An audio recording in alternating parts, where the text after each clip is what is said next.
আমি নরমালি এইভাবে ইন্ট্রো করি না, কিন্তু আমি এখন ঝুলছি একটা গুহার 100 ফুট নিচে, যেটা মাটির নিচে 5 কিলোমিটার জুড়ে বিস্তৃত আছে। আর আমরা এটা পছন্দ করি বা না করি, যখনই আমি আর আমার বন্ধুরা মাটি টাচ করলাম, আমরা অফিসিয়ালি এখানে আগামী 7টা দিন কাটাতে চলেছি। বাবারে, এটা আমার জীবনে করা সবথেকে ভয়ঙ্কর জিনিস। প্রথমত, আমাদের এখন এখান থেকে অনেকটা দূরে যেতে হবে। কেন? যদি ঝড় বৃষ্টি হয় তাহলে এই পুরো জায়গাটা জলে ভরে যেতে পারে, আর সমুদ্রের মতো ঢেউ এসে সবাইকে ভাসিয়ে নিয়ে যেতে পারে। সেই জন্য আমাদের আরো ভিতরে যেতে হবে একটা বেস ক্যাম্প বানানোর জন্য। ভাই এটা পুরো পাগলাম। এটা একটা অন্য জগৎ মনে হচ্ছে। এই কেভ এন্ট্রান্সটা হয়তো দেখতে সুন্দর, কিন্তু দেখে যা মনে হচ্ছে আসলে তা নয়। আর আমরা হয়তো জানি না যে আগামী 7টা দিন আমাদের জীবনের সব থেকে কঠিন সময় হতে চলেছে। সব থেকে বাজে ডিসিশন। ঠিক আছে, আর কিছুক্ষণের মধ্যেই অন্ধকার হতে চলেছে। ক্যাম্প না করলে আমরা বিপদে পড়বো। আমরা কোথায় যাচ্ছি সেটা কি বলবে? আমাদের ক্যাম্প সেটআপের জন্য একটা ফ্ল্যাট গ্রাউন্ড খুঁজতেই হবে। কেভের ভেতরে ঢোকার পরে আমরা এমন একটা জায়গা খুঁজে পেলাম যেটা অনেকটা উঁচুতে থাকায় আমরা জল থেকে সুরক্ষিত থাকতে পারবো। তার মানে এটা ক্যাম্পের জন্য পারফেক্ট। পারফেক্টটা একটু বেশি হয়ে গেল। মোটামুটি বলা যেতে পারে। ঠিক আছে, ক্যাম্পের জন্য মোটামুটি। প্রথম দিনের বাকিটা আমরা কাটিয়ে দিলাম আমাদের জিনিসপত্র আনতে। প্রত্যেকটা ব্যাগের ওজন প্রায় 80 পাউন্ডস। আর যেমনটা তোমরা ফুটেজে দেখছো, আমরা এটা করতে 4 ঘন্টা লাগিয়ে দিলাম। এখান থেকে যাওয়া খুব কঠিন। তারপরে আমরা সবাই বেস ক্যাম্পে ফিরে গেলাম। ঠিক আছে, আমরা এখানে লাইট লাগিয়ে দিলাম। আমাদের সব জিনিসপত্র হোম বেসে চলে এসেছে। একটু ক্যামেরাটা ওদিকে দেখাবে। ওদিকটা কিন্তু ভয়ানক অন্ধকার, আর সবসময় এরকমই থাকবে। তাই আমরা ক্যাম্পিং গ্রাউন্ডের জন্য খুব বেশি কিছু করতে পারলাম না। কটা ফুটো করে দড়ি টাঙিয়ে দিলাম। এটা ধরো আর ওঠো দেখি। মনে হচ্ছে আমাদের হ্যামকগুলো ভালোই সাপোর্ট পাবে। আর তারপরে আমাদের সার্ভাইভাল গাইড জোয়ের সাহায্যে আমরা হ্যামক টাঙালাম। এই সরু দড়িটা আমার হ্যামকটাকে ধরে রাখবে। হ্যাঁ, ডিনার খেয়ে আমরা প্রথম রাত্রি ঠান্ডার জন্য তৈরি হলাম। আমি মিথ্যে কথা বলবো না, আমি যতটা ভেবেছিলাম তার থেকে এই হ্যামকটা অনেক বেশি কমফোর্টেবল। এই আমি তো আমার চমকেই হাতটা তো গেছিলাম। বড় কেন ভাই? এই কেভটা 2.5 কিলোমিটার ডিপ, আর আমরা এখন এন্ট্রান্সের কাছেই ক্যাম্পিং করছি। কাল আমরা অনেক কিছু এক্সপ্লোর করব। তোমরা কেমন ঘুমালে? ভয়ঙ্কর। ঘুমই হয়নি। এটা সত্যি একটা অস্বস্তিকর পরিবেশ। কেবের উপর থেকে অনবরত আমাদের উপরে জল পড়েই যাচ্ছিল, তাই উপরে একটা প্লাস্টিক চাপালাম, কিন্তু তাও আমাদের হ্যামকের উপরে জল পড়েই যাচ্ছিল। একটা আইডিয়া আছে, চলো শেল্টারগুলোকে ভালোভাবে তৈরি করি। আমার মনে হয় এই প্লাস্টিকগুলোকে জুড়ে দিলে আর জল পড়বে না। বাহ, তুমি তো জিনিয়াস। আমি শুধু একজন ইউটিউবারই নয়, ঠিক আছে? আমার হ্যামকটা এটার উপরে ঝুলছিল। মানে দেখো, আমি আরেকটু হলে হ্যামক থেকে নেমে পড়ে যেতাম। আর আমরা সেই সময় এটা বুঝতেই পারিনি যে এই গর্তটা প্রায় 40 ফুট গভীর। তাই যখন আমি আর শন প্লাস্টিকগুলোকে জুড়ছিলাম, তখন ম্যাক আর কার্ল এই গর্তটা কতটা ভয়ঙ্কর সেটা দেখতে গেল। আমার হ্যামকটা দেখতে পাচ্ছো? ওখানে আমি ঘুমোচ্ছিলাম। এদিকটা দেখো। আর যেহেতু এই কেভে সব একই রকম দেখতে, তাই আমাদেরকে ফলো করা অনেকটাই কঠিন ছিল। এই ম্যাপে তোমরা আমাদের হোম বেস দেখতে পারবে, আর দেখতে পারবে ওরা ওখান থেকে কত দূর হ্যাঁ, যাচ্ছে। এটা তো খুবই ভয়ঙ্কর। ভাই এটা পাগলামো। আর যখন ছেলেরা র্যান্ডমলি এক্সপ্লোর করছিল, তখন আমি আর শন ক্যাম্পে কাজ করছিলাম। এই স্লিপিং ব্যাগটা এখানে কেন পড়ে? কারণ এটার থেকে পিয়ের গন্ধ বেরোচ্ছে। ইয়া, এটার থেকে শেখা উচিত স্লিপিং ব্যাগ ভাড়া নিতে নেই। আমরা স্লিপিং ব্যাগ কেন ভাড়া আমি- নিয়েছি? কেন আমি আমরা জানি না। স্লিপিং ব্যাগগুলো কিনে আনতে পারলাম না? আর তারপরে আমরা এই দুটো প্লাস্টিককে জিপ টাই দিয়ে জুড়ে দিলাম। কিছু মনে করো না, এই দড়িটার উপরে আমার জীবন বাজি আছে। আর তখন ওইদিকে ম্যাক আর কার্ল তখন ওই গর্তের মধ্যে। ও মাই গড, ম্যাক! আর শেষ পর্যন্ত ওরা একদম নিচে পৌঁছে গেল। এই, আমি তো ভাবলাম সবাই ক্যাম্প নিয়ে কাজ করবে। আমরা শুধু দেখাচ্ছিলাম জায়গাটা কতটা ভয়ঙ্কর। না পড়লেই হবে, তোমাদের স্কিল নেই।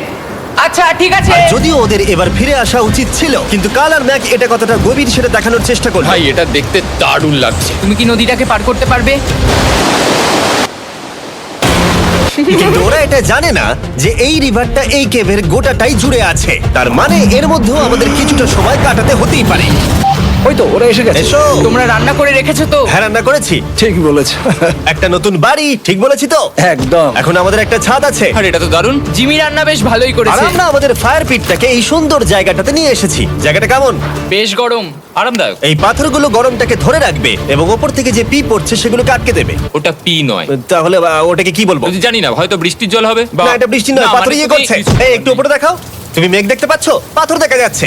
এটা বৃষ্টি নয়, রক পি। Rock P. ঠিক আছে, রক পি। ঠিক আছে, এটা রক পি। আর একটা শুকনো রাত ঘুমিয়ে কাটাবার পরে আমরা ঠিক করলাম জো আমাদের সার্ভাইভাল এক্সপার্ট, তাকে নিয়ে আমরা কেভের শেষ প্রান্ত অব্দি যাব। Cave, cave! Cave, cave, cave! Cave. দেখা যাক আমরা কেভের কতটা গভীরে যেতে পারি। তোমরা কিন্তু মনে রাখবে আমরা সবেমাত্র কেভের এন্ট্রান্সের দিকেই আছি, আর আমাদের ইচ্ছা এই কেভের শেষ প্রান্ত অব্দি যাওয়া, অবশ্যই না মরে গিয়ে। ও মাই গড, এটা তো খুবই স্টিফ। আরে এটা তো সবে শুরু। আমরা কেভের আরো গভীরে এসেছি। তোমরা সবাই সাবধানে আসবে।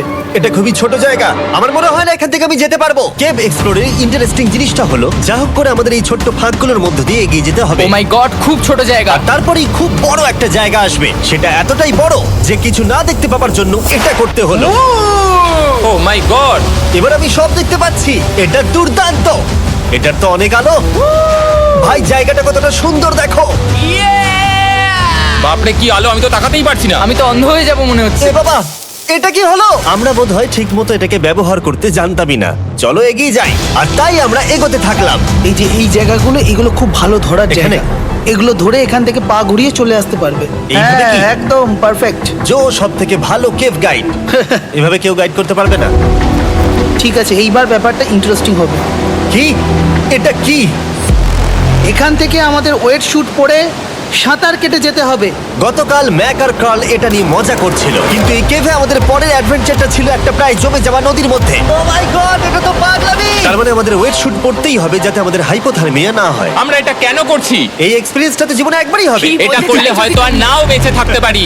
আমাদের এই কেভের শেষে পৌঁছতে হলে আমাদের এই নদীর মধ্য দিয়ে, এই ছোট্ট ফাঁকগুলোর মধ্য দিয়ে সাবধানে ধীরে ধীরে এগিয়ে যেতে হবে। আস্তে আস্তে নামো, স্রোতের কারণে পা পেছনে টানতে পারে। ঠিক আছে, আমি তাহলে নামছি। তুমি ওই দেয়ালগুলো ধরে ধরে এগোতে থাকো আস্তে এটা তো আস্তে। খুব ঠান্ডা। তুমি পারবে জিমি। জানি না এখানে ঢুকতে পারবো কি না। জিমি, এবার তুমি জল থেকে উঠে দাঁড়িয়ে পড়ো। এটা সত্যি একটা পাগলামি। এখানে কি ঠান্ডা! যখন তোমরা খুব ঠান্ডা জলের মধ্যে থাকবে তখন একটা পাথরকে ধরে এগিয়ে চলা খুব কঠিন হবে। ও মাই গড, এটা সত্যি পাগলামি। ম্যাক, কার্ল, চলে আসো। আমার ভয় লাগছে। চলো চলো, পারবে। ভাই। এগোতে থাকো, পেছন দিকে তাকিও না। একবার দেখো আমরা কি করছি। কিন্তু এই বাধাগুলো এতটা কঠিন ছিল না সামনে যা আসতে চলেছিল তার তুলনায়। আমরা পেরেছি। কেভ কেভ কেভ এই, কেভ। একটা কথা শোনো, আমরা 10% আসিনি। তার মানে এখনো আমরা শুধুমাত্র সার্ফেসেই রয়েছি, আর শেষ প্রান্তে পৌঁছতে হলে আমাদেরকে আরো 2 কিলোমিটার যেতে হবে। যেরকম তোমরা দেখতে পাচ্ছ এখানে 24x7 বৃষ্টি হয়, তাই আমি একটা আড্ডা মারার জায়গা তৈরি করেছি যেখানে আমরা কেউ ভিজবো না। আমি ভাবছি আমি যদি এটা না বানাতাম তাহলে কি হতো। আমি নিশ্চিত যে ওদের একটা ভেজা পাথরের উপর শুতে হতো।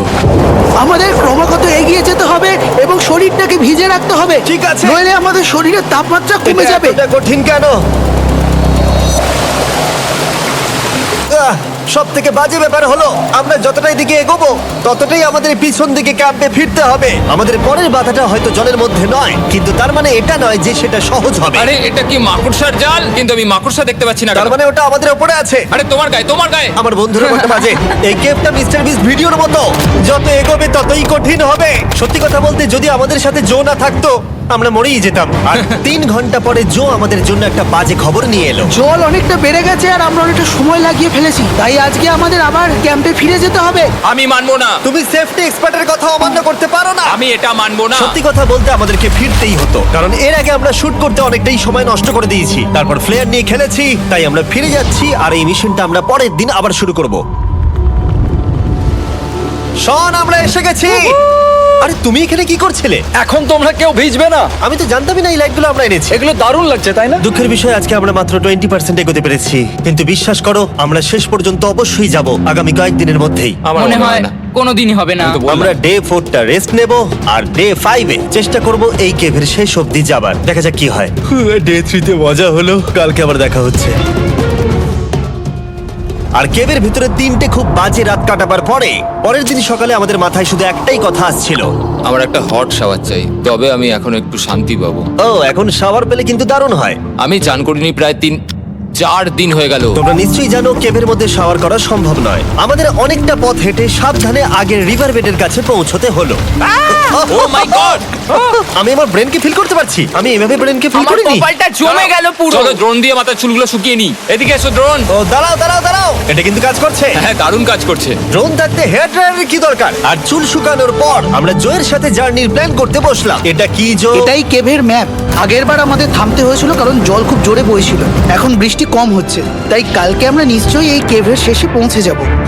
এটা ভয়ঙ্কর হতে চলেছে। প্রথমে আমাদের কালকে যেখান দিয়ে গেলাম সেখান দিয়ে আগে যেতে হবে। জলের মধ্যে ঝাঁপ দিতে হবে এবং পাথর দেখে হাঁটতে হবে। এগুলো সবকটা আমরা যদি পার করতে পারি তাহলে আমরা গ্লো ওয়ার্ম চেম্বারে পৌঁছে যাব। কেমন দেখতে তুমি সেটা বলো না, আমি তোমাদেরকে সারপ্রাইজ দিতে চাই। তোমার মনে হয় আমরা পারবো? ওইসব বাদ দাও, আমরা ঠিক কালকে পৌঁছে যাব। কালকের প্ল্যান আমরা চক আউট করে নিয়েছি।